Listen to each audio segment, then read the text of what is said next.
Research by online estate agents eMoov has identified the best locations in the country when investing in a university property, and that's without breaking the bank in the process.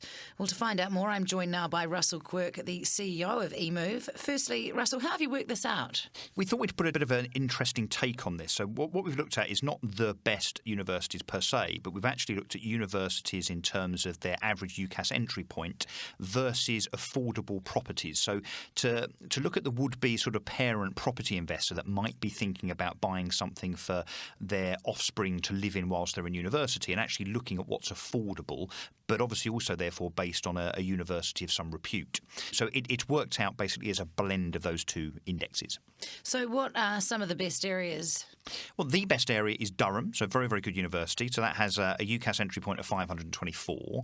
But because the average house price there is a palatable £214,000, it means that it tops our index. And then we come down to, and in fact, most of the top 10, pretty much all of the top 10 are in the north or in Scotland. And I guess the reason for that, of course, is because property there is somewhat more affordable. So going down the table, we go from Durham to Strathclyde to Manchester, Edinburgh, Warwick, Nottingham, Lancaster, Leeds, St Andrews and Aberdeen. So lots of Scottish entrants there. The best value in terms of house price is Manchester at £126,000.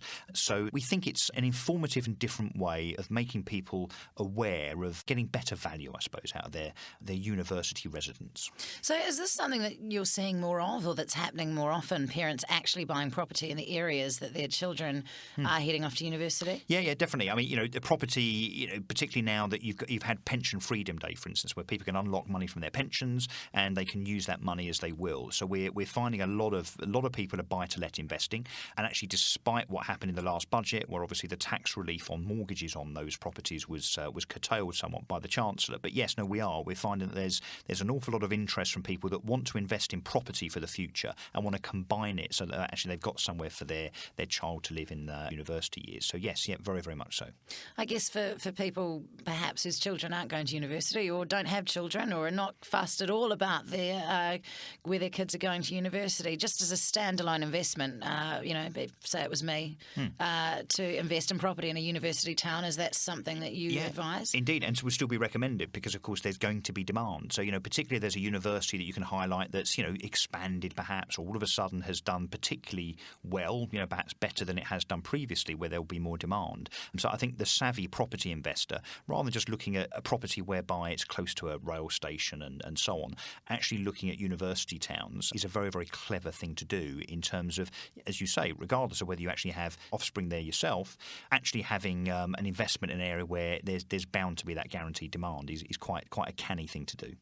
And what should people be aware of when they're buying these investment properties, perhaps in university towns or university areas? All the usual things in terms of making sure that you're buying something that obviously stands up and isn't going to be a money pit, so making sure you do all the right things in terms of having an independent survey done and so on, particularly if you're buying without a mortgage, but also to make sure that if it's your kids going in there, you're probably not going to get much in the way of rent, are you? But if it's from students that are not related to you, make sure you still do the right thing in terms of checking them out, making sure that you get guarantees from parents to make sure that obviously the rent will get paid and so on. So just being diligent and sensible. Sure. And where can people go for more information?